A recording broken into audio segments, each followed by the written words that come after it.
చైతన్య సాధనతో ఆనందం.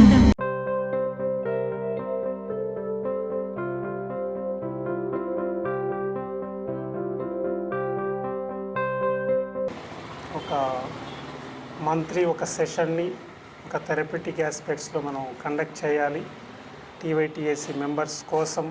అలాగే తెలంగాణలో ఉన్న యోగా టీచర్స్ అందరినీ దృష్టిలో ఉంచుకొని మనం ఒకటి ఆర్గనైజ్ చేయాలనే ఉద్దేశంతో మొట్టమొదటిగా ఈ కార్యక్రమాన్ని నిర్వహించడం జరుగుతుంది. సో ఈ కార్యక్రమానికి ఇచ్చేసిన మన అతిథి, ఈనాటి ముఖ్య అతిథి సో డాక్టర్ నందకిషోర్ గారు, వారికి స్వాగతం. అలాగే మరి ఈ కార్యక్రమానికి వచ్చిన మన యోగా టీచర్స్, సాధకులు, టీచర్స్, మెంబర్స్ అందరికి కూడా స్వాగతం. అయితే మనకి ముందుగా ఒక 2 విషయాలు మన డాక్టర్ గారి గురించి 2 మాటలు చెప్పి మనం పూజా కార్యక్రమంలాగా మన ఋషులను పెట్టుకున్నాం, మన గురువుల్ని, గురు పరంపరకి ఒకసారి వాళ్ళతోటి అక్కడ జ్యోతి ప్రజ్వలన చేసుకొని మన కార్యక్రమాన్ని ప్రారంభం చేసుకుందాం. అయితే మనకు డాక్టర్ గారు ఆల్మోస్ట్ ఒక 6-7 ఇయర్స్ అవుతుంది నియర్లీ నాకు పరిచయం అయ్యి. కూడా మణికొండలో నియర్ బై గచ్చిబౌలిలో ఉంటారు వారు. ఇట్లా యోగా క్యాంపుల ద్వారా మనకు పరిచయం అయ్యారు మన ఒక శిష్యుడి ద్వారా. సో ముఖ్యంగా వారు మనకి రావడానికి కారణం, ఎందుకంటే వారు ఆల్మోస్ట్ తెలియని వారు లేరు. వారికి ఉన్న పరిచయాలు, వారి ప్రొఫైల్ అది చూస్తే మీకు అర్థమవుతూ ఉంటుంది. సో ఒక అంతర్జాతీయ స్థాయిలో కూడా ఒక ఫిజియోథెరపిస్ట్గా గతంలో కూడా మీకు ఆల్రెడీ మెసేజ్ రూపంలో కూడా అన్ని పెట్టాను, నేను వీడియో కూడా చేశాను. గతంలో యూకే గవర్నమెంట్కి వాటికి కూడా స్పోర్ట్స్ అడ్వైజర్గా, ఫిజియో అడ్వైజర్గా కూడా ఉన్నారు. తర్వాత మన ఇండియన్ ఇక్కడ కూడా స్పోర్ట్స్ అడ్వైజర్గా ఉంటూ రకరకాల సోషల్ ఆర్గనైజేషన్స్ వారందరికీ కూడా వారు అంతా కూడా ఉచితంగానే ఫ్రీ సర్వీస్ ఎక్కువగా చేస్తూ ఉంటారు. వాళ్ళ బ్యాక్గ్రౌండ్ అంతా కూడా మన ఏదైతే మన యోగా పరంగా మనం చెప్తున్నామో సంస్కృతి, సాంప్రదాయం, ట్రెడిషన్స్ బ్యాక్గ్రౌండ్ వారికి ఉన్నది కాబట్టి, అలాంటి బ్యాక్గ్రౌండ్ నుంచి వచ్చారు కాబట్టి మ్యాక్సిమం సర్వీస్, ఎస్పెషల్గా మనకు పరిచయం అయిన దగ్గర నుండి మన ద్వారా పోయిన ప్రతి ఒక్కరికి కూడా ఫ్రీ కన్సల్టేషన్ ఇస్తాను ఒక హామీ కూడా ఇవ్వడం జరిగింది. సో అట్లా నేను కూడా చాలాసార్లు పోవడం జరిగింది. మన ద్వారా కూడా చాలామంది స్టూడెంట్స్ కూడా వెళ్ళారు, వారి దగ్గర తీసుకుంటున్నారు. ఇక అలాగే మనకి స్పెషల్గా ఎప్పుడో చెప్పారు, అంటే మనం అందుకోలేకపోతున్న వారు ఇచ్చే నాలెడ్జ్ కానీ వారి సర్వీస్ని కానీ యూటిలైజ్ చేసుకోలేకుండా ఉన్నాం ఇప్పటివరకు. అలా ఇప్పుడు కూడా చెప్తూ ఉన్నారు. ఎందుకంటే గతంలోనే 4 సంవత్సరాల కింద మనం 2-3 క్యాంప్స్ ఇక్కడ మన ఆఫీస్లోనే పెట్టడం జరిగింది వారి ద్వారా. అప్పుడు గతంలో యోగా విజ్ఞాన సమితి ద్వారా పెట్టినప్పుడు కూడా వీరిని మనం ఇన్వైట్ చేయడం జరిగింది. పెద్ద ఎత్తున అప్పుడు దగ్గర 60-70 మంది వచ్చారు, మంచి సెషన్ ఇచ్చారు అప్పుడు కూడా. అంతకుముందు ఒక 2 టైమ్స్ మనం ఇన్వైట్ చేయడం జరిగింది ఇక్కడ కూడా. సో తర్వాత వారు ఇచ్చిన మనకు ఒక మాట ఏంటంటే, ఎందుకంటే యోగా వాళ్ళకి యోగా ఆసనాలు, ప్రాణాయామము, మెడిటేషన్ వీటితో పాటుగా ఒక బాడీ, ఒక ఎనాటమీ, ఫిజియాలజీ మీద కొంత అవగాహన అనేది ప్రతి ఒక్క యోగా టీచర్కి అవసరమే అనే ఒక ఉద్దేశంతో వారు టోటల్గా ఫ్రీ సర్వీస్ వీక్లీ వన్స్ మీ ద్వారా ఎవరైనా వస్తే అంటే మనం ఫ్రీ సర్వీస్ ఇద్దాము, అవసరమైతే ఒక సర్టిఫికేషన్ కోర్సు కూడా మనమే ప్రొవైడ్ చేసి ఫ్రీ ఆఫ్ కాస్ట్ ఎక్కడ కూడా లేకుండా చేద్దామని అప్పుడు హామీ ఇవ్వడం జరిగింది. ఇది ఇచ్చి కూడా 4 సంవత్సరాలు, దగ్గర 3-4 ఇయర్స్ బ్యాక్ నియర్లీ, అంతే కదా సార్, 3-4 ఇయర్స్ అవుతుంది. సో అప్పటి నుండి కూడా ఈలోపు కరోనా ఇదొకటి ఎఫెక్ట్ అంతా అట్లా పెండింగ్ అయిపోయింది. సో అదే మొన్న కూడా అడగడం జరిగింది, మళ్ళీ ఇట్లాంటి ఏమైనా ఉంటే మనం ఒకసారి అనౌన్స్ చేద్దామంటే sir okay ready, any time ready, మీరు వస్తే నాదేం లేదు, సర్వీస్ ఇవ్వడానికి సిద్ధంగా ఉన్నాను అన్నారు. సో అదే ఇప్పుడు కూడా చెప్తూ ఉన్నారు. కాకపోతే ఇప్పుడు ఏంటంటే అప్పుడేమో క్లినిక్ ఉండి ఇప్పుడు పెద్ద ఎత్తున గచ్చిబౌలిలో భారీ ఎత్తున వారు గమన్ హెల్త్ కేర్ సెంటర్ని ఎస్టాబ్లిష్ చేయడం జరిగింది. సో ఏంటంటే ఇప్పుడు చాలా బిజీ షెడ్యూల్, ఇప్పుడు ఇక ఇంతకుముందు కంటే ఇప్పుడు చాలా ఒక స్టెప్ ఇదవుతున్నారు కదా. సో కాబట్టి ఏంటంటే అక్కడికి వెళ్తే ఫెసిలిటీస్ చాలా ఉంటాయి, రావడానికి వారు సిద్ధంగానే ఉన్నారు. ఇప్పుడు ఇక్కడికి వచ్చిన దానికంటే మనం కనుక అక్కడికి వెళ్ళగలిగితే సో వారు మనకు, ఎందుకంటే అన్ని అవకాశాలు ఉంటాయి అక్కడ మనకు చూపించడానికైనా, ఇలాంటి ఒక థెరపటిక్ ఆస్పెక్ట్స్లో కావాలంటే కనుక మనకు కోర్స్ రూపంలో కూడా వీక్లీ వన్స్ లేదా మంత్లీ వన్స్ ఎట్లా అవకాశం ఉంటే అట్లా మనం వస్తామంటే వారు సిద్ధంగా ఉన్నారు.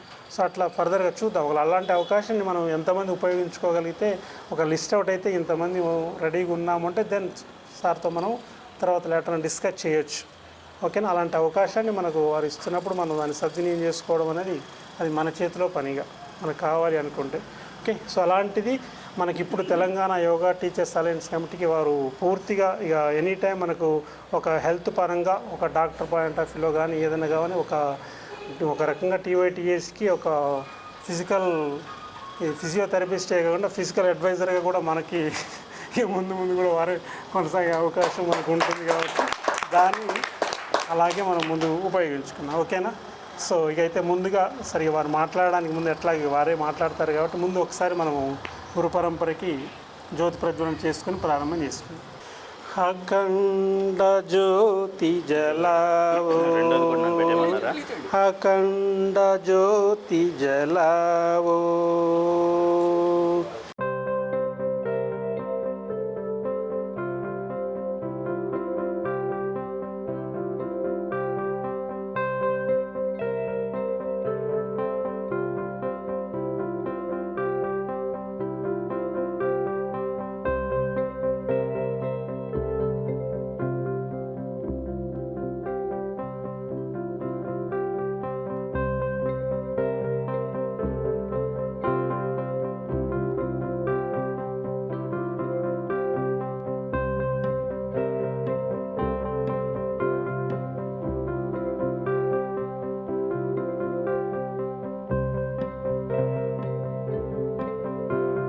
మెడికల్ భాషలో చెప్పాలంటే అనేది ఎవిడెన్స్ బేస్డ్ ప్రాక్టీస్. ఈ జబ్బుకి ఈ మందు ఇంత డోసు ఇవ్వాలి అన్నో లెక్క ఉంది కదండి. అది లేనిది ఎక్కడ? Back pain. ఆ మాటకు వస్తే పెయిన్. సరేనా సార్? అయితే ఏ నొప్పైనా గురువుగారు భలేవరే నొప్పి. ఇందులో బ్యాక్ ప్రధానంగా ఎందుకు అని అంటే మానవ జీవితంలో 80% మందికి ఏదో ఒక రోజు ఈ సమస్య ఉంటుంది అన్నది అంచనా. నడుము నొప్పి రాకుండానే జీవితకాలం ముగిసింది అన్నవాడు మహానుభావుడైనా అయి ఉండాలి, లేదా పూర్తికాలం బతకలేదనైనా అయి ఉండాలి. రెండిట్లో ఒకటి. అయితే ఈరోజు మన చర్చలో మనందరి మధ్యలో ఒప్పందం ఏంటంటే, నేను నిజాలు మాట్లాడతాను, మీరు కూడా నిజాలే మాట్లాడాలి. న్యాయమేనా సార్? ఒప్పందం న్యాయమేనా? అంటే నిజమేంటి ఎలా తెలుస్తుంది? అది ప్రశ్న. సంతోషం. అయితే భారతదేశంలో నర్వహం కామయే స్వర్గం, నా రాజ్యం, నా మోక్షం, నా పునర్భవం, కామయే దుఃఖతప్తానాం ప్రాణినాం ఆర్తినాశం. అంటే రాజ్యమొద్దు, స్వర్గమొద్దు, పునర్జీవితమొద్దు. నేను కోరుకునేది ఏంటి అంటే కామయే దుఃఖతప్తానాం, దుఃఖంతో, ఆర్తితోటి, బాధతోటి మన దగ్గరికి వచ్చిన వాళ్ళకి ఆ బాధని తగ్గించగలిగే శక్తి ఇవ్వండి అనేది భారతదేశంలో వైద్య విధానంలో ఉండే మనిషి కోరుకునే కోరిక. చాలా సాఫ్ట్వేర్ లేదు, ఉన్నదని కూడా తెలియదు. కనీసం దాన్ని బతికిస్తూ ఉన్నది ఎవరైనా ఉంటే యోగా టీచర్స్ అన్నది నా వ్యక్తిగతమైన ఆలోచన. ఇది ఋగ్వేదంలోని కోటెడ్. నత్వహం కామయే స్వర్గం, నా రాజ్యం, నా మోక్షం, నా పునర్భవం, కామయేత్ దుఃఖతప్తానాం ప్రాణినాం ఆర్తినాశం. సైంటిఫికల్గా నా గురించి చెప్పాలంటే ఫిజియోథెరపీ చదువుకున్నానండి. ఇంగ్లాండ్లో 10 years పనిచేశాను. Southampton royal infirmary head of the డిపార్ట్మెంట్లో ఉన్నాను. ఏరో క్రికెట్ క్లబ్కి 2 సంవత్సరాల పాటు నేను అడ్వైజర్గా ఉన్నాను. ఇక్కడ ఇండియన్ జిమ్నాస్టిక్స్కి, ఇండియన్ కబడ్డీకి, తెలుగు టైటన్స్లో మొదటి 3 seasonsకి నేను ఉన్నాను. స్పోర్ట్స్ అథారిటీ ఆఫ్ ఇండియాకి అడ్వైజర్ని. భారతదేశంలో Indian society for study of pain అనే ఒక వ్యవస్థని మనం ఏర్పాటు చేసుకుంటే, ఆ వ్యవస్థలో ఉన్న ట్రైన్డ్ టీచర్ హోదాలో ఉన్న ఒకే ఒక ఫిజియోథెరపీ, దురదృష్టవశాత్తు అసలు లేదు నాకు, నేను ఒక్కడే ఉన్నా. ఐఎమ్ ద వన్ ఫిజియోథెరపిస్ట్ గా. 2 నేను మా గురువుగారు ఈ సందర్భంగా నేను తెలుసుకోవాల్సింది doctor Vidyananda Palaniswami. Interventional pain management అంటే ఆర్థోపెడిక్స్ అంటే ఎముకలు, కార్డియాలజిస్ట్ అంటే మరి నొప్పి డాక్టర్ ఎవరండి? స్పెషాలిటీ ఉందని తెలుసా? ఎంతమందికి తెలుసు అని చేయొస్తాను. నిజాయితీ అని ముందే మాట్లాడుకున్నాం మనం. అంటే పెయిన్కి ప్రత్యేకంగా ఒక స్పెషాలిటీ ఉన్నదని తెలీదు. దాని పేరు ఇంటర్వెన్షనల్ పెయిన్. దాంట్లో ప్రపంచ ప్రఖ్యాతిగాంచిన వ్యక్తి డాక్టర్ విజయానంద్ పళనిస్వామి. పేరు రాసుకుని గూగుల్లో సెర్చ్ చేసుకుంటున్నాం, అభ్యంతరం లేదు. వారి దగ్గర నేను కొంతకాలం నేర్చుకున్న అదృష్ట భాగ్యం నాకు కలిగింది. వారు ఇప్పుడు న్యూజిలాండ్లో ఉన్నారు. New Zealand association of critical care anaesthesia and pain management విభాగంలో చాలా ఉన్నతమైన స్థాయిలో ఉన్నారు. ఆయన మెడికల్ కాలేజీలో స్టూడెంట్స్ అందరికీ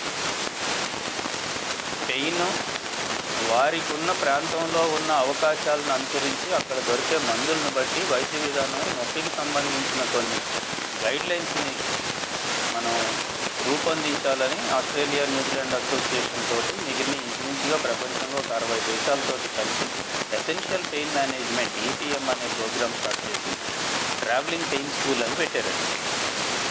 ట్రావెలింగ్ పెయిన్ స్కూల్ అంటే దీనికి సంబంధించిన అవగాహన ఉన్న వ్యక్తులు సొంత ఖర్చులతోటి మెడికల్ కాలేజీలకు వెళ్ళి అక్కడ పెయిన్ మీద అవగాహన కల్పించి స్టూడెంట్స్కి నేర్పించి మళ్ళీ సొంత ఖర్చులతో తిరిగి రావాలి. అలా పెట్టిన మొట్టమొదటి 20 మందిలో నేను ఒకటి. దానికి భారతదేశంలో ఇక్కడ ఉన్న మెడికల్ ఎడ్యుకేషన్ ప్రోగ్రామ్కి సంబంధించి యునెస్కో వారి గురించి దానికి ఒక మంచి అవార్డు కూడా ఇస్తారు. అంటే దీని మీద అవగాహన కల్పించడం కోసం నేను చెప్పిన మాట. అందుచేత నేను ఒక విషయాన్ని ప్రతిపాదన చేస్తే ఎవిడెన్స్ ఉంది, మెడికల్గా ఎవిడెన్స్ ఉన్నది అన్నదానికే నేను మాట్లాడాల్సిన పరిస్థితి నాది. మీరు చెప్పింది వాస్తవమైన ఎవిడెన్స్ లేకపోతే నేను దాన్ని అంగీకరించలేను, ఖండించలేను.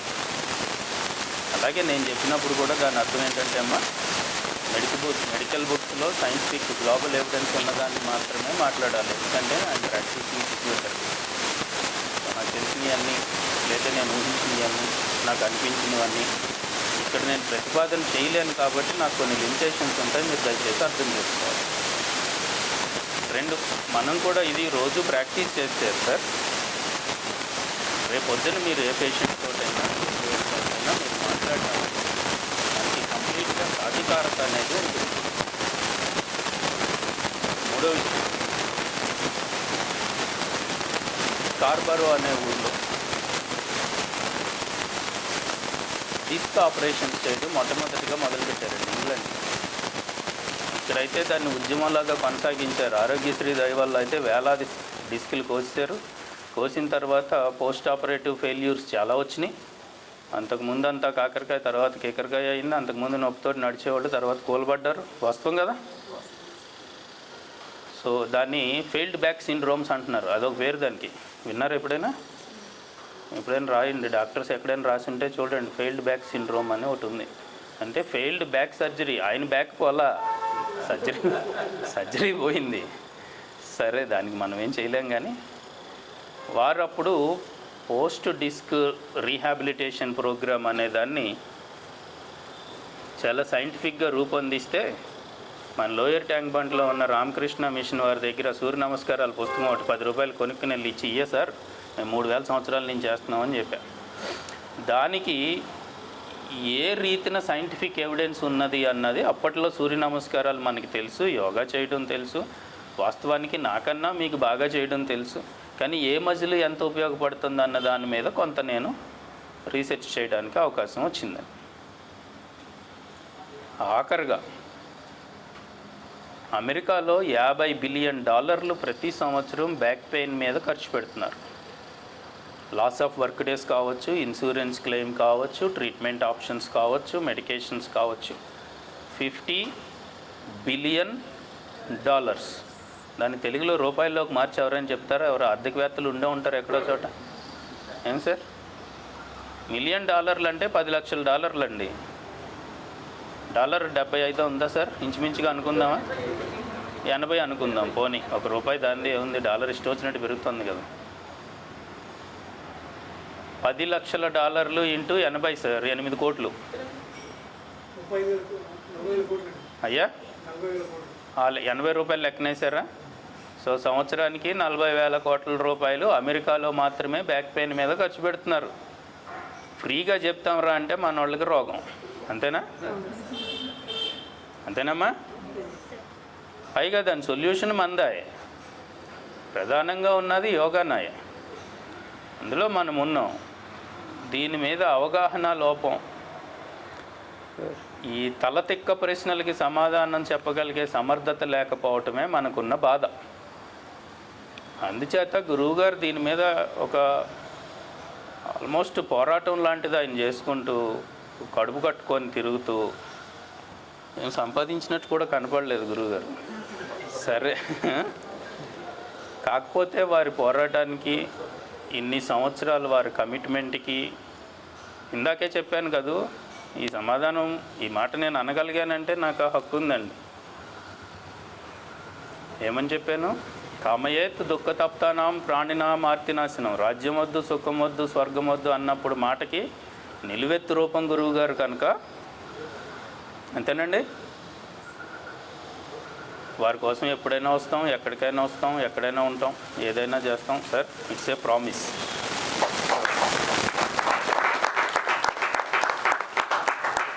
అంత కమిట్మెంట్ తోటి ఎవరున్నా సరే దట్ ఈజ్ ఎ ప్రామిస్ అండి, ఇంక వేరే మాట కూడా లేదు. అందుచేత దీన్ని మనము రేపు ప్రయోజనాల కోసం ఉపయోగించుకునేటప్పుడు, ఇందాక గురువుగారు చెప్పినట్టు నాది ఇప్పుడు 100 బెడ్ మల్టీ స్పెషాలిటీ హాస్పిటల్ అండి. 2 ICUలు, 5 ఆపరేషన్ థియేటర్లు, నాకు critical care surgeons, neuro surgeons, spine surgeons. ఈరోజు నాకు 2 స్పైన్ సర్జరీస్ ఉన్నాయి మా హాస్పిటల్లో. 180 మంది స్టాఫ్ ఉన్నారండి. సో భగవంతుడి దయ వల్ల ఏమంటే సరిగా చేసుకుంటే చేసుకోవడానికి సరిపడా ఉంది. కొన్ని చోట్ల అవసరం లేదు. ఏది ఎక్కడ అన్న దాంట్లో మనకి పూర్తి అవగాహన ఉంటే ఎక్కడున్నా ప్రశాంతంగా ఉంటాం అన్నది నా ఆలోచన. సో దీంతో క్లుప్తంగా అసలు బ్యాక్ పెయిన్ అంటే ఏంటి, ఎంతమందికి ఉంది, 45,000 కోట్లు ఖర్చు గురువుగారు చెప్పినట్టుగా ఒక అమెరికాలోనే ఉంది, భారతదేశంలో ఇంకా ఎక్కువగా ఉంది గురువుగారు. ఎందుకంటే మనకేమీ అంత ఎర్గనామికల్ సిస్టమ్స్ లేవు, కంప్లీట్గా ఇండస్ట్రియల్ జోన్లోనూ లేము, కంప్లీట్ ట్రెడిషనల్గానూ లేము, కంప్లీట్గా మోడర్న్.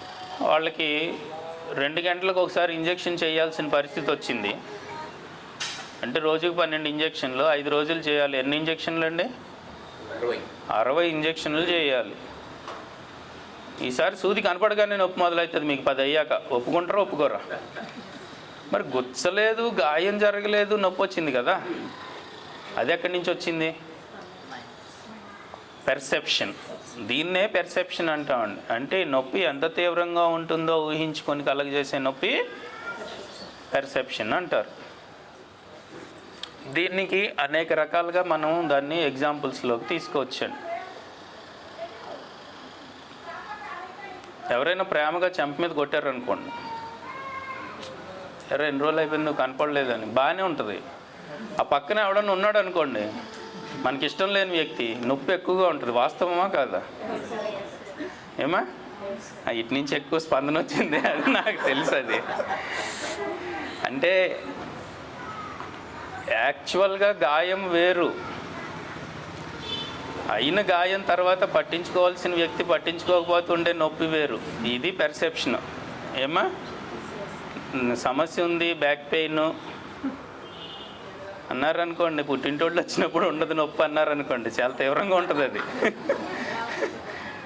అది హెల్దీ ఎన్విరాన్మెంట్లోనూ, యాంబియన్స్లోనూ, పాజిటివ్ దాంట్లోనూ ఉండగా అదే ఇంజురీకి ఉండే పెర్సెప్షన్ ఆఫ్ పెయిన్ వేరు.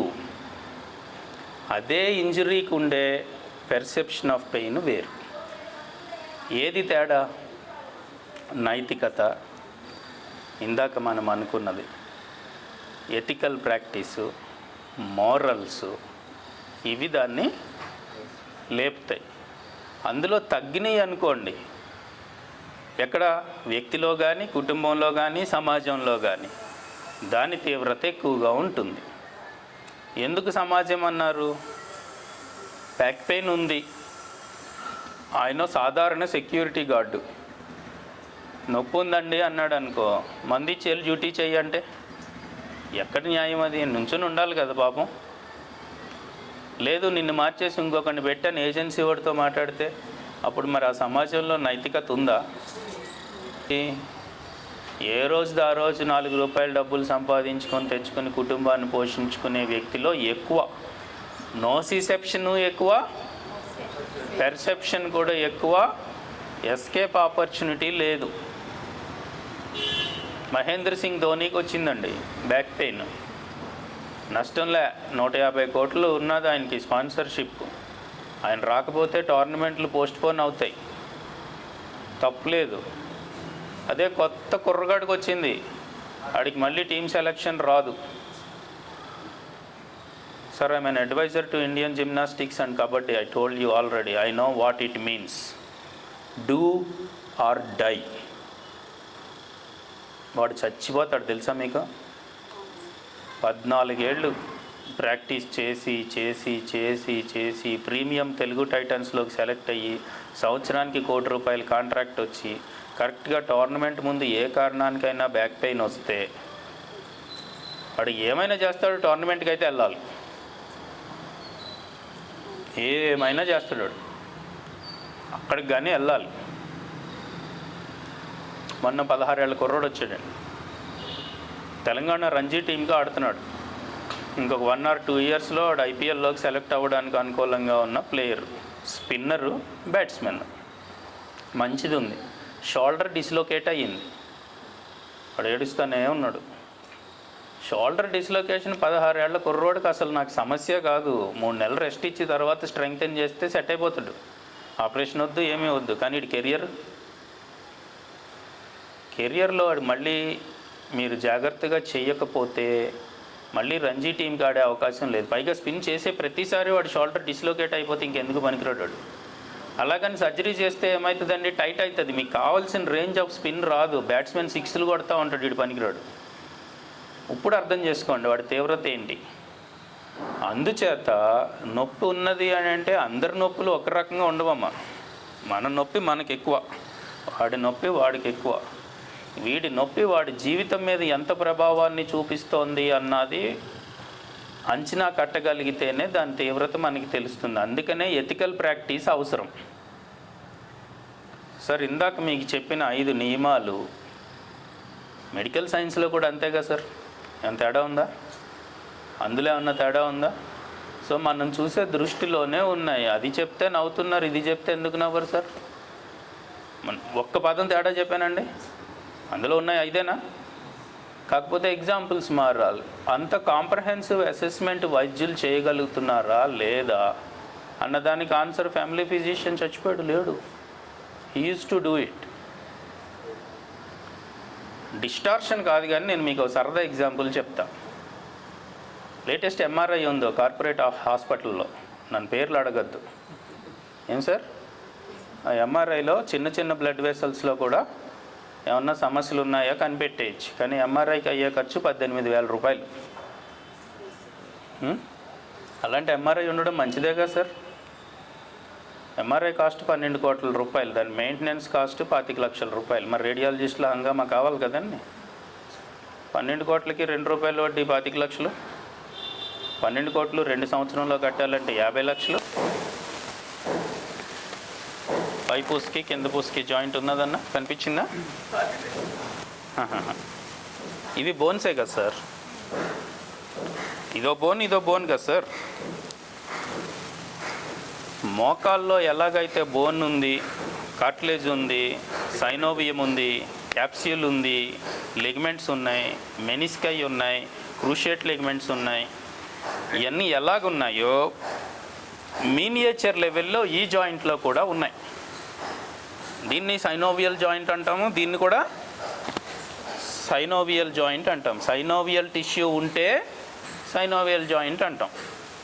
కాలర్ బోన్ దగ్గర సైనోవియం ఉండదు, ఇది సైనోవియల్ జాయింట్ కాదు. అర్థం చేసుకున్నారు కదండి. ఇంకా అంతకు మించిన డెప్త్ ఇప్పుడు ఇక్కడ మన పరిధిలోకి రాదు, నేను చెప్తాను కానీ ఇప్పుడు పరిధిలోకి రాదు. సో మోకాళ్ళ నొప్పులు వస్తే ఎలాంటి మార్పులు వస్తాయో ఈ మార్పులన్నీ ఈ బుజ్జి జాయింట్లోకి కూడా వస్తాయి సార్. ఏమేమి మార్పులు రావాలి? 10 మార్పులు రావాలి. ఎముకల్లో ఆస్టియోపోరోసిస్ రావాలి. మీరు ఒకటి చెప్పాలి, నెంబర్ చెప్పాలి, నేను విషయం చెప్తాను. ఏనా? సైనోవైటిస్ అంటే ఏంటి? వాపు. నెంబరు నెక్స్ట్ది గట్టిగా చెప్పాలి, అది నాకు మూడు రాదు. అందరూ అనలే. 2 రైట్ అన్న. సైనోవియల్ ఫ్లూయిడ్ క్వాలిటీ క్వాంటిటీ తగ్గాలి. ఏం సార్?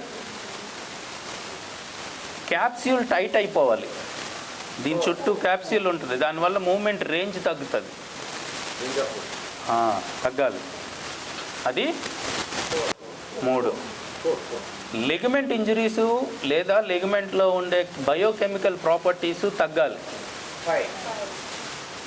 దాని పక్కన ఉండే మజిలు టైట్ అవ్వాలి, వీక్ అవ్వాలి. అర్థమైంది కదా మీకు?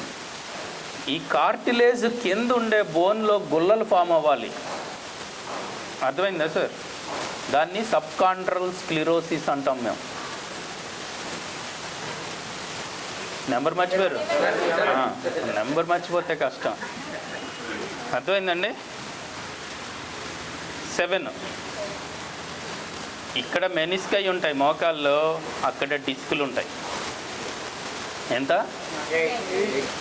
8. ఇక్కడ ఉండే కండరాల బలం తగ్గాలి, షేప్ మారాలి. నిటారుగా ఉన్నదానికి వంగిపోయిన దానికి తేడా ఉంది కదండి. స్పాండిలైటిస్ ఎలా ఉంటారో తెలుసా? ఇలా ఉంటారు వాళ్ళు. బాగా పెద్దవాళ్ళ గురించి నేను చెప్తున్నది అన్న, స్టార్టింగ్ స్టేజ్ కాదు, లాస్ట్ పేజ్. షోల్డర్స్లో వేసిపోతాయి, నెక్ ముందుకు వచ్చేస్తుంది. ఇలా వెనక్కి చూడమంటే వెళ్ళదు, వెనకాల కట్టిన చదవండి, బ్యానర్ చదవండి అంటే ఇది ఏం కావాలా?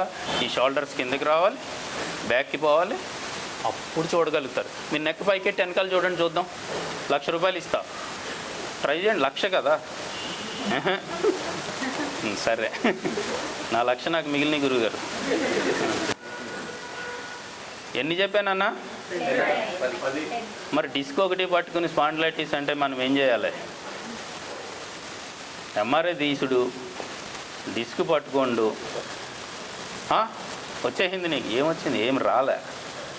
మొత్తం 10 మార్కులు వస్తేనే స్పాండిలైటిస్, లేకపోతే డిస్క్ ఒకటైతే డిస్క్ ఒకటే అని చెప్పొచ్చుగా. ఫోన్ నెంబర్ ఉన్నది, గురువుగారు నెంబర్ చెప్పండి సార్ ఒకసారి. మీ గురువుగారు ఫోన్ నెంబరు? మీ నెంబరే అయ్యా. 9700567545. 10 నెంబర్లు ఉన్నాయన్నా. 3 ఫోన్లు ఉంటే 3 ఉంటాయా? ఇండియాలో 100 కోట్ల మంది ఉంటే 300 కోట్ల నెంబర్లు ఉంటాయా? అలాగే స్పాండిలైటిస్లో 100 కోట్ల మంది ఉన్నా 300 కోట్ల ప్రజెంటేషన్స్ ఉండొచ్చు. మరి అలాంటప్పుడు అన్ని ఎంఆర్ఐలకి ఒకటే మంది ఎలా? ఏమన్నా అభ్యంతరాలు ఉన్నాయమ్మా? ఇక్కడ వరకు లేదు కదా? ఇన్ని మార్పులు వస్తే స్పాండిలైటిస్, ఇది మాత్రం సాఫ్ట్ టిష్యూ ఇన్వాల్వ్మెంట్ మాత్రమే. ఇన్ని మార్పులు వచ్చినా నేను ఇచ్చే స్కోరు 100కి 20. కొన్ని అన్నీ వచ్చినాయి స్వామి, అయితే ఏంటి? ఎన్ని మార్కులు ఇచ్చామన్నా? ఇది కూడా కరెక్ట్గా గుర్తుపెట్టుకోవాలి, ఇదే సీక్రెట్. ఈ నొప్పి వల్ల నేను ఈ పని చేయలేకపోతున్నానండి, పని మానేశాను. లేదు, ఈ నొప్పి వల్ల ఒక లారీ డ్రైవరు డ్రైవింగ్ చేయలేక మానేశాను, వృత్తి మానేశాను. పని మానేయటం కాదు, నాకు నచ్చకపోతే పని మానేస్తాను, అది వేరు. వృత్తి మానంగా మానేశాను అన్నారనుకోండి, అప్పుడు 40. ఎంతన్నా? నొప్పి ఉంటే 20. నొప్పి వల్ల నిద్ర పట్టట్లేదు, నేను నిద్రపోలేకపోతున్నాను అని అన్నా, వాళ్ళ వృత్తి మానేశానన్నా, ఇంకొక 20 మార్కులు వస్తాయి. ఎన్ని వచ్చినాయి అన్న? 40 వచ్చినాయి. ఆ తర్వాత నొప్పి మాత్రమే కాదండి, నరాలకు సంబంధించిన సమస్యలు. నెర్వ్ పని ఏంటండి? స్పర్శ. అవునా కాదా? స్పర్శ బాగా పెరిగిపోయిందంటే మంట వచ్చేస్తోంది, షాక్ కొట్టినట్టుంది. గురువుగారు చెప్పినట్టు పిన్స్ అండ్ నీడిల్స్ అంటాం, బర్నింగ్ సెన్సేషన్ అంటాం, ఇవన్నీ వస్తున్నాయి. మంటగా ఉంది, కారం పూసినట్టుగా ఉంది. ఇవన్నీ సెన్సేషన్ బాగా తీవ్రంగా పెరిగిపోయినప్పుడు వచ్చే సమస్యలు. హైపరెస్థీషియా అంటామండి. ఆబ్సెంట్ కూడా ఉంటాయి, మొద్దుబారిపో అసెస్మెంట్ అయిపోయింది కదా సార్. ఇందులో రెడ్ ఫ్లాగ్స్ కూడా చెప్పాం. లాస్ట్ ఈ 2 ఎమర్జెన్సీ ఫ్లాగ్స్ అప్పుడు మీరు టచ్ చేయకూడదు.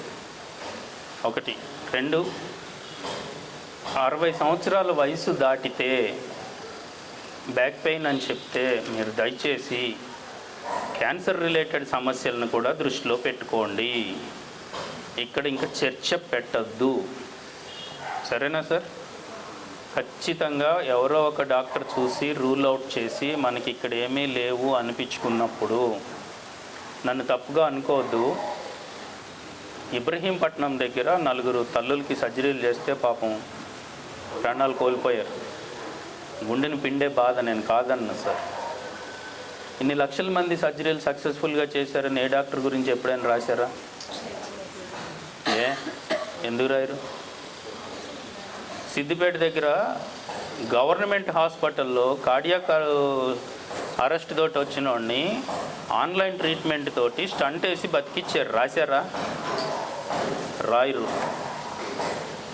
అలాగే మీరు ఏదైనా టీచింగ్ చేసినా, ట్రీట్మెంట్ చేసినా, లక్షల మందికి సాయం చేసినా ఎవరికైనా ప్రాబ్లం వస్తే పట్టుకుంటారు. మీరు దయచేసి దాన్ని అర్థం చేసుకోండి. దాంట్లో రిస్క్ తీసుకోవద్దు. నాలెడ్జ్ ఎక్సెప్షనల్గా పెంచుకోండి. కంప్లీట్ మెడికల్ అవేర్నెస్ మీద ఉండండి, తప్పు కాదు.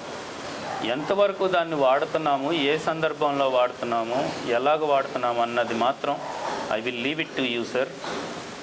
People will wait for soft targets and hit them hard. So we have to be equally tough, brutally strong. నిన్న రాత్రి చాలా పెద్ద లాయర్ గారు నాకు ఫోన్ చేశాడు, వేరే విషయం మీద చేశాడు కదా. మా వాడు నవ్వుతున్నాడు. అరగంట తిట్టే ఆయన్ని ఫోన్ పెట్టకుండా తమాషాలు చేస్తున్నాడు. We have to be strong. Tirupati నుంచి చేశాడులే మహానుభావుడు అని. ఉంటాయి sir so many issues, but they should be sensible.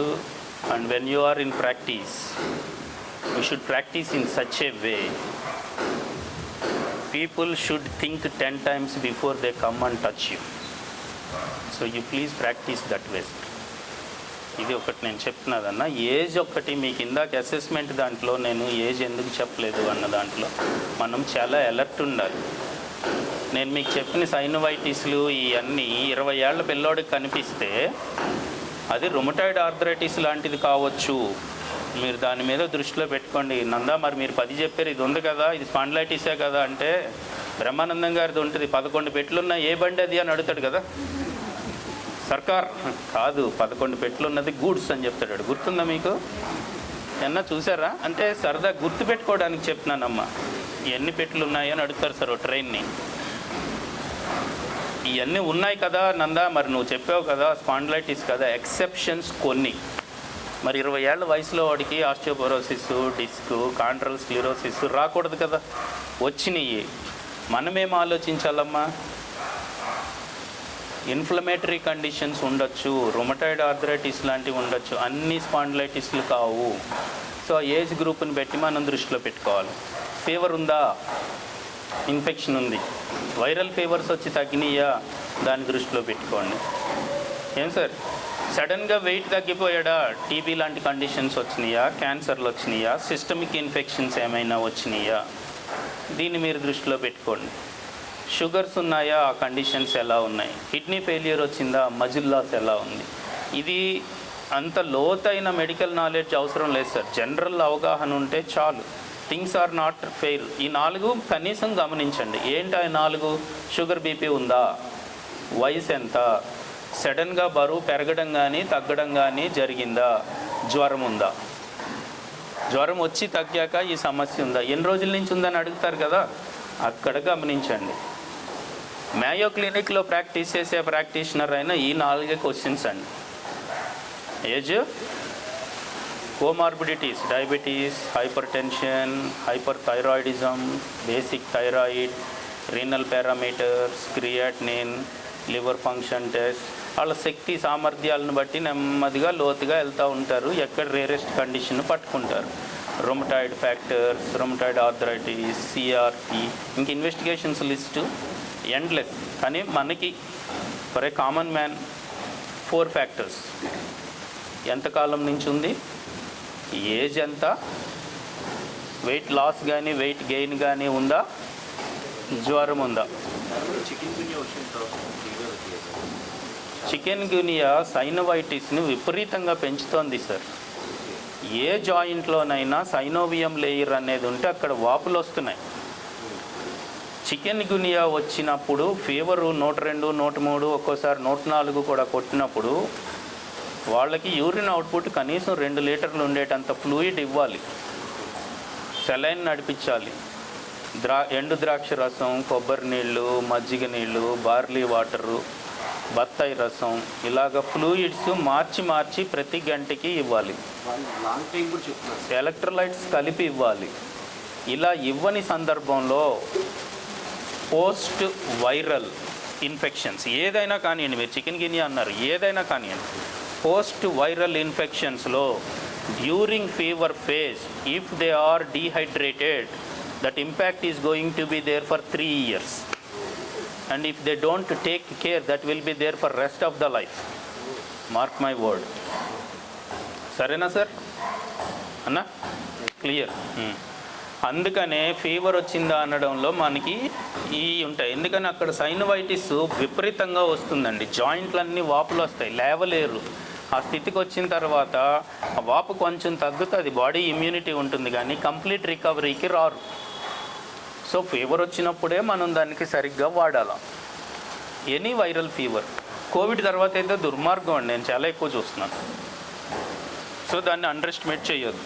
చాలా వరకు సిటీలో కూడా ఫీవర్ వచ్చింది, పారాసిటమాల్ వేసుకున్నాం, రెస్ట్ తీసుకున్నాం, 2 రోజుల తర్వాత తగ్గిపోయింది, నా పనికి వెళ్ళాను అన్నట్టు ఉన్నారు తప్ప అది ఏంటి అనే నిర్ధారణ చేసుకోలేకపోతున్నారు. That is not acceptable for me at least. ఇప్పుడున్న పరిస్థితి, ఒక 2 ఏళ్ల కిందట కోవిడ్ ముందు అయితే నడిచేది. కోవిడ్ వచ్చిపోయిన తర్వాత అందరికీ వచ్చింది సార్, గుర్తుపెట్టుకోండి. వాళ్ళకి తెలిసొచ్చు, తెలిసి ఉండకపోవచ్చు. ఎసిమ్టమాటిక్ పాజిటివ్స్ అన్నాం మేము అప్పట్లో. సిమ్టమ్స్ తెలియలేదు, కానీ అలా వచ్చిపోయిన వాళ్ళందరికీ కూడా తర్వాత వైరల్ ఇన్ఫెక్షన్స్ వస్తే కబడ్డీ ఆడుకుని పోతున్నాయి.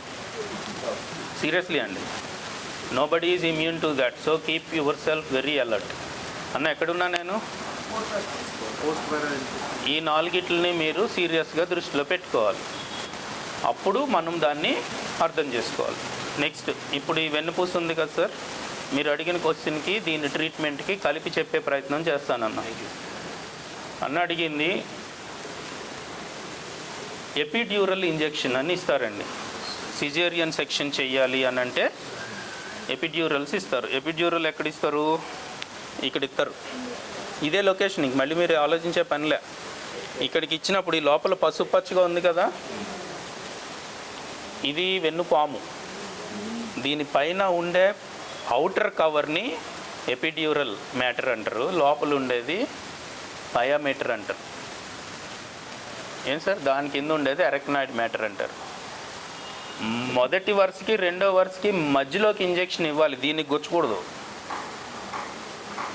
ఎంత తేడా ఉంటుందంటే 5 mm ఉంటుంది.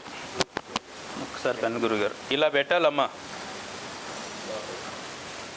దీనికి తగలకూడదు. అందుకని సీనియర్స్ ఇస్తారు సాధారణంగా. సరేనా సార్? వాళ్ళకి ఇక్కడ డిస్కార్డ్ వస్తుంది మరి, అందుచేత దానికి ఇవ్వడానికి కావాల్సిన అనుభవం ఉండాలి. లేదంటే డిస్క్ని పెనట్రేట్ చేసుకుని 2-3 సార్లు పొడిచి ఇస్తారు. మీకు అప్పుడు డిస్క్ డ్యామేజ్ అవుతుంది. డిస్క్ అవుటర్ లేయర్ డ్యామేజ్ అయితే ఇందాక చెప్పాను కదండి, డిస్క్ డీజనరేషన్ జరుగుతుంది. అప్పుడు డిస్క్ నుంచి పెయిన్ వస్తుంది. ఇది నెంబర్ 1. ఇది రాంగ్ ఫేజ్ ఇచ్చారనుకోండి, ఇక్కడ సైనోవియం ఎఫెక్ట్ అవుతుంది, అక్కడి నుంచి పెయిన్ వస్తుంది. ఇది 2. అయితే ప్రధానమైన సమస్య ఎక్కడ వస్తుందంటే, మదర్ ఈజ్ ఎన్ ఏంజల్ కదా, ఏ తల్లి అయినా సరే ఏంజల్. ఆవిడ 9 నెలలు మొయ్యాలి. ఈ పెల్విస్ ఉంది కదమ్మా, ఈ ప్రెగ్నెన్సీ డెవలప్ అవడం కోసం ఇట్లా ఉన్న సాక్రోయిలియాక్ జాయింట్ ఇట్లా ఓపెన్ అవ్వాలి.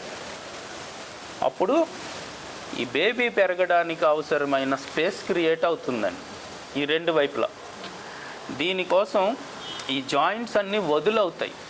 ఆక్సిటోసిన్ అనే హార్మోన్ ప్రెగ్నెన్సీ టైంలో పెరుగుతుంది. చాలామందికి gestational hyper tension, gestational diabetes pregnancy టైంలో షుగరు, బీపీలు వచ్చి తర్వాత ఈ హార్మోన్స్ మారగానే సాధారణంగా నార్మల్ అవుతాయి. అది అందరికీ తెలిసిన విషయం. అందువల్ల మజిల్ వీక్గా ఉంటుంది, లిగమెంట్స్ లాక్సిటీ తోటి ఉంటాయి, జాయింట్స్ ఏమో బేబీ కోసం ఓపెన్ అవ్వాలి, అబ్డామినల్ మజిల్ ఎక్స్ట్రాడినరీ స్ట్రెచ్ అవ్వాలి. అర్థమైంది కదండి? ఇప్పుడు జింక పిల్ల పరిగెట్టడం చూసుంటారు కదా మీరు ఇలాగా, అవునా కదా సార్? ఈ జింక పిల్ల పరిగెట్టడానికి ఉండే మజిల్ పొట్ట కండరాలు అవి వెనక కాళ్ళని ముందుకి, ముందు కాళ్ళని వెనక్కి తీసుకొచ్చినప్పుడు ఎనర్జీ ఎలాస్టిక్ ఫోర్స్లోకి వస్తుంది, అది దూకి ఎగరగలుగుతుంది. అక్కడి నుంచి మనం 2 కాళ్ళ మీదకి నిలబడినప్పుడు కూడా మనల్ని నడిపించడానికి, పరిగెట్టడానికి, బరువెత్తడానికి, కూర్చోవడానికి, నుంచోడానికి, దేనికైనా ఉపయోగపడే మజిల్ ఏంటి సార్? అబ్డామినల్ మజిలే సీక్రెట్. అలాంటి అబ్డామినల్ మజిల్ కోసమే మనం స్ట్రెంగ్త్ పెట్టాలి. ఫిట్టెస్ట్ అని ఎవరిని అంటారు? ఎవరికైతే అబ్డామినల్ మజిల్ బలంగా ఉంటుందో వాళ్ళు ఫిట్. షోల్డర్ బలంగా ఉన్నాడు కాదండి. Abdominals are the core of the core. మిగిలిన కోర్ మజిల్స్ ఏంటి sir? Pelvic floor, hip flexors, lower abdominals, obliques. ఇవి టోటల్ కోర్లో 4 భాగాలు sir. Lower abdominal, oblique 2, pelvic floor 3, hip flexors 4. ఈ 4గిట్లని కలిపి కోర్ అంటారు. కోర్లో బ్యాక్ ఉండదు. మీరు దయచేసి అర్థం చేసుకోండి, సరేనా సార్? ఇప్పుడు మీరు ఇందాక అడిగిన ప్రశ్నకి మళ్ళీ సమాధానం. అబ్డామినల్స్ ఏమో వీక్ అయిపోయినాయి, జాయింట్స్ ఏమో ల్యాక్స్ అయిపోయినాయి, ఇక్కడేమో నీడిల్ పోకుంది, అక్కడ డిస్క్ డీజనరేషన్, డిస్క్ నాశనం చేసి ఉండొచ్చు.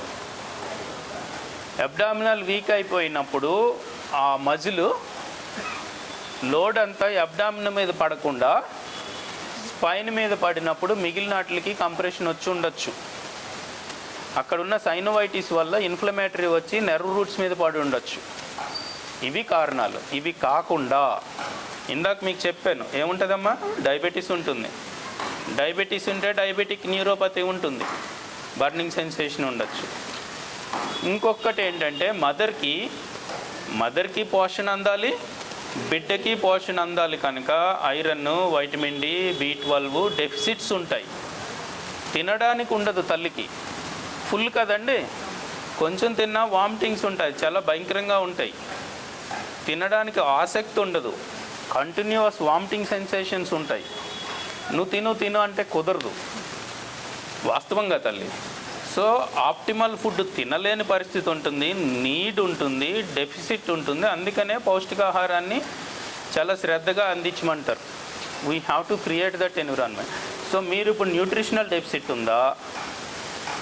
డయాబెటీస్ టైంలో వచ్చిన metabolic problems, diabetes, hypertension, అంటే జెస్టేషన్ టైంలో, ప్రెగ్నెన్సీ టైంలో వచ్చిన metabolic problems, diabetes, hypertension, thyroid, parathyroid లాంటి సమస్యలు ఉన్నాయా? ఉంటే వాటి తీవ్రత ఏంటి? 2, మళ్ళీ అబ్డామినల్ మజిల్కి బలం తిరిగి చేకూరిందా? ఇంకో దురదృష్టం ఉంటుంది, బిడ్డ పుట్టిన తర్వాత తల్లిని వదిలేస్తారు, అప్పుడు దాకా అన్నీ పెడతారు. కొన్ని పెట్టినా ఏమా మనం కూడా తినలేము, ఎందుకులే కానీ వీళ్ళు పట్టించుకోరు. వాళ్ళని అన్నది ఇందాకే చెప్పాను నేను. వీళ్ళే పిల్లోడిని పట్టించుకుంటారు, పిల్లని పట్టించుకుంటారు, వాళ్ళని వాళ్ళు పట్టించుకోరండి. అది that is Indian mother and we have to be grateful to that. There is no other point in it. So అంటే ఇండియన్ మదర్ అంటే ఏ మదర్ అయినా ధర్మంగా అనాలి, కానీ ఇంగ్లీష్ మదర్స్ని నేను చూసా వేరు, కొంచెం డిఫరెంట్ ఉండడం చూశాను నేను. ఇంకెందుకులే అన్నా నేను, నన్ను ఎందుకు ఇన్వాల్వ్ చేస్తాను మీరు?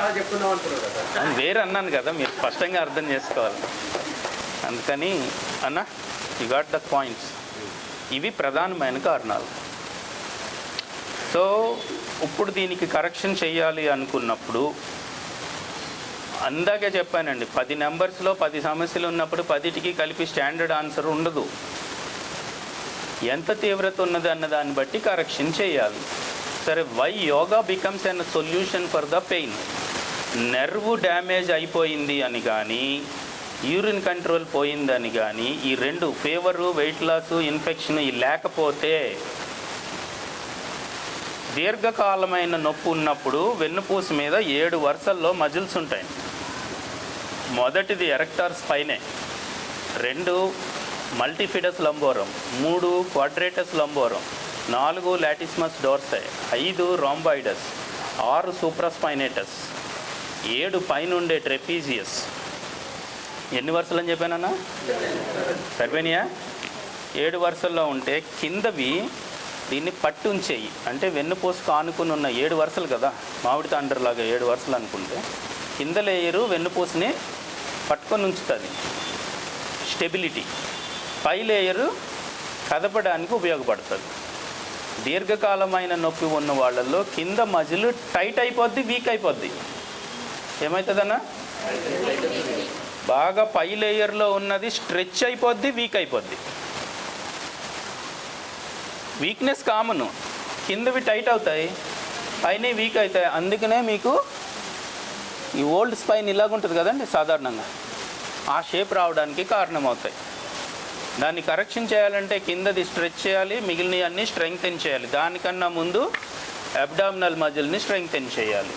ఇవన్నీ సీక్వెన్షియల్గా చేయాలంటే సూర్య నమస్కారాలు చేయాలి, అన్నీ అందులోనే ఉన్నాయి. అందుకనే చెప్పాను మీకు మొదట్లో, యార్క్లో మనకి అక్కడ ఎగ్జామినేషన్ చేసినప్పుడు ఎలా చేసాము. ఒక్కొక్క ఆసనంలో అబ్డామినల్ లోడ్ ఉంటుంది, లేదా లోయర్ లంబార్ మజిల్లో స్ట్రెచ్ ఉంటుంది, అంతే టైట్ ఉన్నదాన్ని. పైన ఉన్న దాంట్లో మీరు పొజిషన్ హోల్డ్ చేసినప్పుడు వీక్ అయిన మజిల్స్ని స్ట్రెంగ్తనింగ్ ఉంటుంది. విడివిడిగా కావాలన్నా ప్రతి మజిల్కి చెప్పగలము, లేదా కరెక్ట్గా పద్ధతిలో చేయగలిగితే సూర్య నమస్కారాలు చెప్పాలి. నొప్పికి ముందు నుంచి ఎందుకు చేయాలి? ఇవన్నీ అయిపోయాక మీరు చేయడానికి ఆ పొజిషన్ రాదు. క్యాట్ అండ్ క్యామెల్ అన్న ఒక ఎక్సర్సైజే ఉంటుంది కదండి, మీరు అందరూ వినే ఉంటారు కదా. అలా రావాలంటే మీకు పెల్విస్ అలౌ చేయాలి కదా, లాటోసిస్ని. అలాగే కైఫోసిస్ని కూడా అలౌ చేయాలి. ఇవన్నీ వచ్చేసాక అది చేయటం సాధ్యం కాదు. కానీ ముందు నుంచి సూర్య నమస్కారాలు రెగ్యులర్గా చేసిన వాళ్ళకి ఈ కింద మజిల్ టైట్ అయిపోవడం, పైన లూజ్ అయిపోవడం అనే అవకాశాలు తక్కువ. Because this is a condition muscle. కానీ ఇంపార్టెంట్ మజిల్ ఎప్పుడు ఏంటి సార్? Abdominal muscles. అందుకని పెల్విక్ టిల్ట్స్ చెప్పాలి. గురువుగారు ఎప్పుడైనా అవకాశం ఇస్తే ఆ పెల్విక్ టిల్ట్స్ కరెక్ట్గా చేసే విధానం ఏంటి, మెడికల్ అండి. మీరు సూర్య నమస్కారాలు కనుక ముందు నుంచి కరెక్ట్గా చేయగలిగితే, ఆ జాయింట్ మూమెంట్ ఎంత వచ్చిందో మీకు అవగాహన ఉంటే, చేసిన సూర్య నమస్కారాలు కరెక్ట్గా చేస్తున్నారో లేదా తెలిస్తే ఇవన్నీ కలిసిపోయి ఉన్నాయి. అది ఇంకా అవకాశం లేదు, చెయ్యలేకపోతున్నారు అన్న స్టేజ్లో మళ్ళీ ఒక్కొక్కటి చెప్పాలన్న స్టేజ్లో pelvic tilts, spinal extension exercises, stretches of all the 7 muscles I mention విడివిడిగా చేసే ప్రయత్నం చేసుకుని కరెక్ట్ చేసుకుని మనం దాన్ని చేయొచ్చు. ప్రెగ్నెంట్ మదర్ విషయంలో మాత్రం నేను నిజాయితీగా చెప్పేది ఏమంటే సార్, ఎర్లీ అంబులేషన్ హాస్పిటల్లోనూ చెప్తారు, ఇంట్లోనూ చెప్తారు. ముసలోళ్ళు ఉంటే మేము 2వ రోజు నుంచే వంట చేసుకున్నామని చెప్తారు, అన్నీ ఉంటాయి కదండి. మొబిలిటీ ఈజ్ ఇంపార్టెంట్ అండి. ఎంత ఎర్లీగా లెగిసి నడిస్తే అంత త్వరగా రికవర్ అయిపోతారు. అది లేట్ అయిపోతే ఇబ్బంది పడతారు. So mobility చెయ్యనియాలి. 10 అడుగులు ప్రతి గంటకి 15 నిమిషాలు నడిచేదానికి మనం ప్రయత్నం చేయాలి. ఎంత క్విక్గా లేచి నడవగలిగితే అమ్మ అంత త్వరగా మజిల్ రికవర్ అయిపోతుంది కనుక వాళ్ళకి ఇబ్బంది. ఇది లేట్ అయిపోయింది అనుకోండి, తర్వాత రావు, చాలా కష్టపడాలి వాళ్ళు. అదొకటి దృష్టిలో పెట్టుకోవాలి. గురుగారు ఎనీ 1 or 2 క్వశ్చన్స్ అన్న. డిస్క్ వల్ల వస్తుందా, ఎపోఫైజియల్ జాయింట్ వల్ల వస్తుందా, వేరే కారణం ఏమన్నా ఉందా? దీని లోపల 12 లిగమెంట్స్ ఉంటాయండి ఈ క్యాన్యులా చుట్టూ, ఈ వెన్నుపూసని పట్టుకోవడానికి. మరి ఈ పూసలు ఆగాలి కదా సార్, ప్రతి జాయింట్కి లిగమెంట్స్ ఉంటాయి. ఈ న్యూరల్ కెనాల్ నేరో అవుతుంది కొంతమందికి. ఈ స్పేస్ ఉంది కదా సార్, ఇంత ఉండదు. చుట్టూ ఉండే లిగమెంట్స్ లోపలికి పెరుగుతాయి. అప్పుడు న్యూరల్ కెనాల్ స్టినోసిస్ అనే కండిషన్ వస్తుంది. నేరో అవుతుంది. పర్వాలేదన్న, నేను అన్నది మీకు అర్థం కావడానికనే మాట చెప్తున్నాను. సో మెడికల్ కండిషన్లో ఇంకొకటి న్యూరల్ కెనాల్ స్టినోసిస్ ఉంది. న్యూరల్ కెనాల్ స్టినోసిస్సా, డిస్కా, ఈ స్పైన్ ఒకదాని మీద నుంచి ఒకటి మనకి ఇలా డిస్క్ ముందుకు వచ్చిందా, ఇది లిస్థిసిస్ అంటాం. లేదా ఇక్కడ లామినా దగ్గర ఫ్రాక్చర్ ఉందా, స్పాండిలోలైసిస్ అంటాం. ఇలాంటిది ఏదైనా ఒక పర్టిక్యులర్ కారణం ఉంటే ఈ నెర్వ్ మీద ఒత్తిడి ఉండొచ్చు. దీని కారణం ఏంటో చూడాలి. మీరు చెప్పిన దాన్ని బట్టి అక్కడ ఆ వ్యక్తికి నెర్వ్ మీద ఒత్తిడి ఉంది, అది ఫార్వర్డ్ బెండ్ అయితే ఎక్కువ అవుతుంది కాబట్టి చేయకూడదు. ఇది ఎందుకు వస్తుంది అన్నది మనం కనిపెట్టగలిగితే we can solve the problem. మీరు ఇందాక చెప్పిన దాంట్లో రేడియేటింగ్ పెయిన్ కూడా వస్తుంది అంటే మీరు 60-80 మధ్యలో ఉన్నారు. స్కోర్ చెప్పా కదా సార్, 60-80 మధ్యలో ఉంటే ప్రాపర్ ఇవాల్యుయేషన్ జరిగి తీరాలి. ఎంతకాలం నుంచి ఉంది? Definitely more than 3 months pain. అలా చూడండి సార్, అంటే డ్యూరేషన్ ఎక్కువ ఉంది, రేడియేటింగ్ పెయిన్ ఉంది, నెర్వ్ సైన్స్ ఉన్నాయి, బార్డర్లో ఉన్నాడు. అంతేనా సార్? 60 to 80 మధ్యలో ఉన్నారు కదా, 60 అయినా స్కోర్ అయ్యొచ్చు, 80 అయినా స్కోర్ అయ్యొచ్చు. ఇలాంటప్పుడు ఒక యాక్టివిటీ చేసినప్పుడు పేషెంట్ డిస్కంఫర్ట్ కానీ పెయిన్ కానీ చెప్తే డోంట్ డూ ఇట్. 20-40లో ఉండగా చెప్పాడు అనుకోండి, ఎరగదీస్తా చెయ్యని చెప్పండి, నాది బాధ్యత.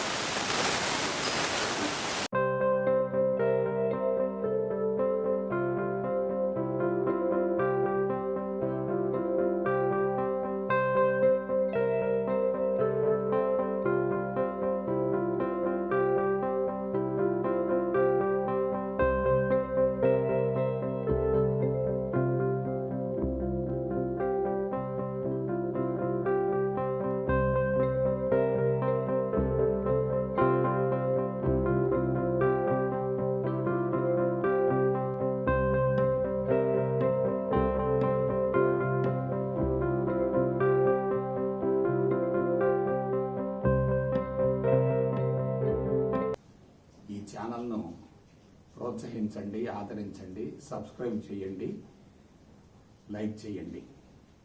ఓకే, జై గురుదేవ్. ఋషి ఛానల్ను షేర్ చేయండి, లైక్ చేయండి, సబ్స్క్రైబ్ చేయండి. ఈ 3 కంపల్సరీ అండి. అప్పుడే కరోనా మన దగ్గరకు రాదు. చేస్తారు కదా, చేస్తారని ఆశిస్తున్నాను. మీ అందరికీ నేను నమస్తే అండి, దిస్ ఇస్ కీర్తి నాడియోతియో. సప్తఋషి ఛానల్ని లైక్ చేయండి, షేర్ చేయండి అండ్ సబ్స్క్రైబ్ చేయండి. Thank you. నమస్కారం అండి, నా పేరు రక్ష. సప్తఋషి టీవీ చూడండి, షేర్ చేయండి, సబ్స్క్రైబ్ చేయండి, లైక్ చేయండి. Thank you.